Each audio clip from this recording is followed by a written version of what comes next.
कांग्रेस का वरिष्ठ जो है नेता है वो तो ये कहता है लद्दाख के टुकड़े कर दो, उसके टुकड़े कर दो साइचिन के। ये क्या है? ये कौन सी राजनीति है? कैसी राजनीति है? मैं क्या, मेरी देश की जनता सब देख रही थी, सब जान रही थी, सब जानती है। ये लोग जैसे जैसे इनका पतन हो रहा है, जैसे जैसे लोग अपनी वोटों से इनको पराजित कर रहे हैं, ये लोग शक्त विकसित हो गए हैं, ये इनका मनोबल गिर चुका है, ये देश की एकता के लिए खतरा बन चुके हैं। ये चाइना से हाथ मिलाते हैं, ये पाकिस्तान से हाथ मिलाते हैं। आप बताइए, ये अलगवादियों से हाथ मिलाते थे कश्मीर में। तो अब ये कैसी देश की दुर्भाग्य है जब इनकी एक एक करके परतें उतर रही हैं। क्या जनता इन्हें माफ़ करेगी? इस देश की जनता माफ़ करेगी? कांग्रेस जो एक विपक्षी दल है वह कैसे कैसे आजकल के समय में सवाल उठा रही है, जबकि देश एक कोरोना से जूझ रहा है, एक तरफ पाकिस्तान से जूझ रहा है, पाकिस्तान की उग्रवादी कश्मीर में हमारी सेनाएं जूझ रही हैं, और अभी जो लद्दाख में जो अभी नया केस आया है 19 तारीख का शाम का, उसमें कांग्रेस सरकार सवाल उठा रही है कि हथियार क्यों नहीं दिया गया उन्हें, सैनिकों का हथियार क्यों नहीं गया। हमारे सैनिकों का हथियार थे, हमारा सैनिक है जो अपने नियम के पक्के होते हैं और नियमों का पालन करते हैं। ये तो चाइना है ना जो गद्दार है, चाइना है जो धोखा देता है, पीठ पे छुरी घोंपता है। तो कांग्रेस उनका साथ दे रही है। सोनिया गांधी ने ये सवाल उठाया कि हमारे सैनिकों के पास हथियार क्यों नहीं थे। बताइए, सोनिया गांधी जो अध्यक्ष है कांग्रेस की, एक बड़ी पार्टी के अध्यक्ष हैं, वो ये सवाल उठा रही है। और राहुल गांधी अजीब अजीब तरह के ट्वीट अपने नरेंद्र मोदी देश के प्रधानमंत्री जी में कर रहे हैं, एक से एक भद्दे वो ट्वीट कर रहे हैं। क्या इनको शोभा देता है? ये भी कांग्रेस के अध्यक्ष रह चुके हैं। मैं कहना चाहता हूँ आपके माध्यम से कि जो अपने हुआ है सैनिकों के साथ, पहले तो उनको श्रद्धांजलि देता हूँ अपने परिवार, देशवासियों और आपकी ओर से, कि वो जो शहीद हुए हैं, जिन्होंने एक एक जने ने 5-5, 10-10 को मारा है, और के 40-45 लोगों को नीचे जहन्नम में भेज दिया है, उनके हम सल्यूट करते हैं, उनके जज्बा को सल्यूट करते हैं हम लोग। और ये क्या है, प्रधानमंत्री देश के सभी राज्यों के सभी मुख्यमंत्रियों को सबको इकट्ठा करके उसके बारे में बातचीत करना चाहते हैं। जो लद्दाख में हादसा हुआ है जो लद्दाख में हादसा हुआ है, पर उस बैठक में सब पहुंचते हैं, विपक्ष के लोग भी पहुंचते हैं, जो विरोधी लोग हैं, जो राज्य के हैं नेता, वो भी पहुंचते हैं। और देखिए दुर्भाग्यपूर्ण देश का, ये अपने भारतीय सेना पे सोनिया गांधी, राहुल गांधी उंगली उठाते हैं, उनका मनोबल तोड़ते हैं। ये कैसा है? और यहाँ तक का तो उनका तो एक कांग्रेस का वरिष्ठ जो है नेता है वो तो ये कहता है लद्दाख के टुकड़े कर दो, उसके टुकड़े कर दो साइचिन के। ये क्या है? ये कौन सी राजनीति है? कैसी राजनीति है? मैं क्या, मेरी देश की जनता सब देख रही थी, सब जान रही थी, सब जानती है। ये लोग जैसे जैसे इनका पतन हो रहा है, जैसे जैसे लोग अपनी वोटों से इनको पराजित कर रहे हैं, ये लोग शक्त विकसित हो गए हैं, ये इनका मनोबल गिर चुका है, ये देश की एकता के लिए खतरा बन चुके हैं। ये चाइना से हाथ मिलाते हैं, ये पाकिस्तान से हाथ मिलाते हैं।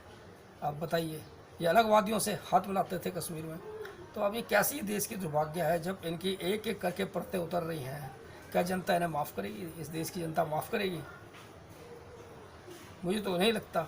इनके जो नेता लोग हैं ऐसी भाषा बोलते हैं, सारे नेता नहीं है, सारे नेता नहीं है, कुछ नेता है जो राहुल गांधी की भाषा बोलते हैं, सोनिया की भाषा बोलते हैं, सारे नेता नहीं बोलते। या कौन से नेता इनको ऐसी बातें पढ़ाते हैं? ये उनकी परिस्थिति है। ये राजनीति नहीं है, ना सोनिया राजनीतिक है, ना राहुल गांधी राजनीतिक है, ना वडेरा इनका जो परिवार है बिटिया वो भी राजनीतिक नहीं है। इन्होंने राजनीति कभी करी नहीं है। राजनीतिक तो इनके जो वरिष्ठ सीनियर जो नेता लोग होते थे वो करते थे, जो अच्छे बहुत बड़े पोस्ट में बैठे वकील थे, IAS ऑफिसर थे, ये सब इनको मदद करते थे। ये कहाँ से राजनीति? तो बैठे बैठे सिर्फ लूटा करते थे इस देश को, गरीबों को लूटा करते थे, बाधाएं बनते थे लोग, और सारा जो धन माल है सब इटली भेजा करते थे। इसका तो प्रूफ है, लोग टीवी में कई बार दिखा चुके हैं, बोल चुके हैं। कॉमनवेल्थ कप में भी सारा घपला इन्होंने वहीं से इटली से सारे सामान मंगवा के सस्ते मकान महंगों में देके इन्होंने किया है। ये तो कुछ छुपा नहीं है देश से। पर हम तो कहते हैं ऐसे टाइम पर जब देश पे विपदा आ रखी है, उस टाइम में कोरोना का विपदा छाया हुआ है, हर राज्य में कोरोना है, पूरे वर्ल्ड में कोरोना है, उसकी स्थिति को देख के भी ये देश के साथ नहीं है, उस पर भी राजनीति खेलते हैं ये लोग। तो मैं तो ये कहना चाहता हूँ राजनीतिक नहीं करनी चाहिए इन लोगों को। अब सैनिकों का जो गद्दारी से जो चाइना ने आक्रमण किया है उनके ऊपर, जो उन पर पीठ पर छुरा घोंपा है, और हमारे जांबाज सैनिकों ने डटकर मुकाबला किया है और उनको भी मौत के घाट उतारा है, तो ये उस पर भी सवाल उठा रहे हैं, ये सेनाओं पे सवाल उठाते हैं। ये कैसी राजनीति? सेना पे तो कोई राजनीति नहीं होनी चाहिए। ठीक है, मोदी के खिलाफ आप बोलते हो, विपक्ष के नेता हो, मोदी के खिलाफ बोलो, मोदी सरकार के खिलाफ बोलो, पर आप सेना पे क्यों राजनीति कर रहे हैं? किस लिए कर रहे हैं आप सेना पे राजनीति? मैं तो ये कहना चाहता हूँ कि आपके माध्यम से कि ये राजनीति ना करें, और ना ही इनको राजनीति आती है, और इनका है जो वंश है, जिसे कहते हैं गांधी वंश, सोनिया गांधी, एंटोनियो, इनका जो एक नाम रखा गया है आर भारत जी ने, वो यही है कि ये लोग अपनी किसी भी बात पे एन केन पर केन इस राष्ट्र का, भारतवर्ष का मस्तक नीचे झुकाना चाहते हैं। इन्होंने चाइना से मिलके भारत का मस्तक झुकाया, इन्होंने बाहर दुबई में जाके देश की भराइयाँ करके मस्तक झुकाया। पाकिस्तान से इन्होंने ये कहा था कि भाई आप हमको वोट दिलवा दो, जितने भी एक पक्ष है, मुसलमान वोट है, हमें दिला दो, हम आपके साथ हैं। ये क्या है? इनके नेता लोग इधर उधर जाते हैं, इनको कोई परवाह नहीं है। ये अपने नेताओं को बोल भी नहीं सकते कि अब लद्दाख में टुकड़े करें, हो जाएंगे 10 टुकड़े हो जाएंगे, साइचीन के टुकड़े हो जाएंगे, ये कर दो, वो कर दो, ये चाइना को दे दो, पाकिस्तान को दे दो। ये कैसी अध्यक्ष बनी है कांग्रेस की, जो कुछ बोलती नहीं है, उन पर एक्शन नहीं लेती है। मैं तो ये कहना चाहता हूँ कि आप लोग, इस देश की जनता सब देख रही है, सुन रही है। जब मोदी जी ने एक मंच पर सबको इकट्ठा किया, विपक्ष को, दो विरोधियों को, उसके बावजूद भी सब मोदी सरकार के साथ थे, चाहे मायावती हो, चाहे ममता बनर्जी हो, चाहे और भी जो भी मोदी के जो विरोधी थे कट्टर, वो सब मोदी जी के साथ थे, देश की सेना के साथ थे। उसके बाद भी ये लोग, सोनिया गांधी सवाल कर रही है वहाँ पर, सेना के ऊपर सवाल उठा रही हैं, और सेना का अपमान हो रहा है। यहाँ तक एक सेना के परिवार ने इनकी बेइज्जती करी एक सेना के अपमान ने। उन्होंने ये कहा है कि आप हमारे जो बच्चे शहीद हुए हैं उन पर राजनीति मत करो, फिर भी शर्म नहीं है इनको। तो मैं तो आपके माध्यम से कहना चाहता हूँ, इनको सतबुद्धि दे, और जो इनके वरिष्ठ जो हैं, वकील हैं, लॉयर हैं, बड़े बड़े जो इनके राजनेता हैं, सीनियर वरिष्ठ, इनको संज्ञान, इनको ज्ञान दे, इनको ज्ञान पकड़ाएं। इनको भी ऐसे आप देश विरोधी और राष्ट्र विरोधी ना बोले, जिससे हमारे देश की छवि खराब होती हो। इनको तो ऐसे समय में विपक्ष के नेताओं को, कांग्रेस के सोनिया परिवार को, सबको एक होकर इस देश के राष्ट्र के लिए एकताबद्ध खड़ा हो जाना था, सैनिकों के साथ खड़ा होना था, नरेंद्र मोदी जी के साथ खड़ा होना था। ठीक है, नहीं है जिसकी सरकार उनके साथ ना हो, पर सेना के साथ तो आप खड़े रहिए। आप सेना पे क्यों उंगली उठाते हैं? कभी आप कोरोना के ऊपर उंगलियां उठाते हैं, जो शरणार्थी लोग होते हैं बेचारे अपने घर जा रहे होते हैं, कभी आप उनका मजाक उड़ाते हैं। तो ऐसा इस देश में राज्य थोड़ी होता है। 137 करोड़ की जनता है जो सब आपको देख रही है, सुन रही है, आपके विचारों को देख रही है कि आप कम्युनिस्ट विचार के हैं, कम्युनिस्ट लोगों से मिल चुके हैं आप लोग। आप कोई ब्राह्मण श्राह्मण नहीं है आप लोग। आप तो एक, आपका परिवार पारसी परिवार से था, वो तो गांधी जी का, गांधी लग जाने से, गांधी का सत्कार, उनका सम्मान होता है पूरे वर्ल्ड में, देश में मान होता है उनका, इस वजह से आपको मानते हैं। अदरवाइज गांधी का शब्द आप हटाइए अपने पीछे नाम की वजह से, तो सब कुछ आपको कोई पूछने वाला नहीं है, यहाँ तक आपको कोई पानी देने वाला नहीं है। आपकी जितनी भी प्रॉपर्टी है, हम इतना मन दुख रहा है कि आप सेनाओं के ऊपर उंगलियां उठाते हो, कोरोना के ऊपर उंगलियां उठाते हो, जो बेचारे रात दिन सेवा कर रहे हैं पुलिस वाले, उनके उंगलियां उठाते हो। दंगे होते हैं तो आप पुलिस वालों पे उंगलियां उठाते हो, सरकार पे उंगलियां उठाते हो, एक पक्ष की तरफ आप जाते हो, एक पक्ष का साथ देते हो, दूसरे पक्ष को निकालते हो। किस लिए आप मंदिर जाते हैं जनेऊ पहनने के लिए? क्यों जनेऊ दिखाते हैं हम मंदिर जा रहे हैं, हम तो हिंदू हैं? तो यही तो आपका दुर्भाग्य है।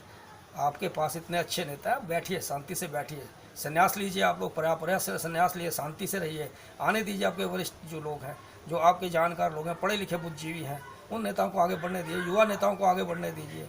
आपने हर जगह पे कहा कुछ, करा कुछ, और इस देश पे आप झूठ बोलते हैं। देश को सब मालूम है झूठ क्या है, सच क्या है। मैं तो ये अपनी, मेरी वेदना है, मेरी पीड़ा है, जो आप सैनिकों के लिए आपने उंगलियां उठाई हैं। आपने ये कहा कि सेना के पास अस्त्र क्यों नहीं थे, ये नहीं थे, उठा रहे आप।